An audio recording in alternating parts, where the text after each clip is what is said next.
I am the Tofu Golem. Please enjoy the video. You start by installing the essential tools so Tesseract runs reliably. First, open Terminal and install Homebrew if you don't have it.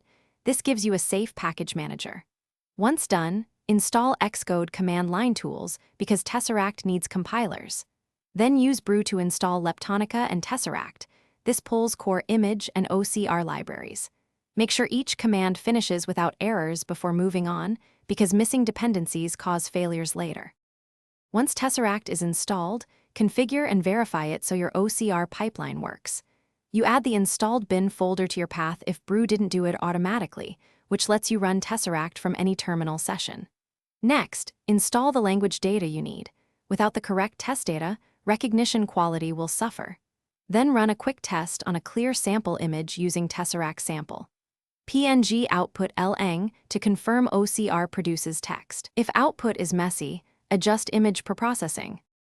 To finish, optimize and troubleshoot so OCR meets your needs.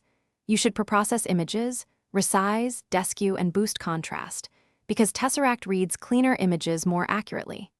Use advanced flags like PSM for page segmentation and see Tesseract char whitelist to limit characters. These change how the engine interprets content.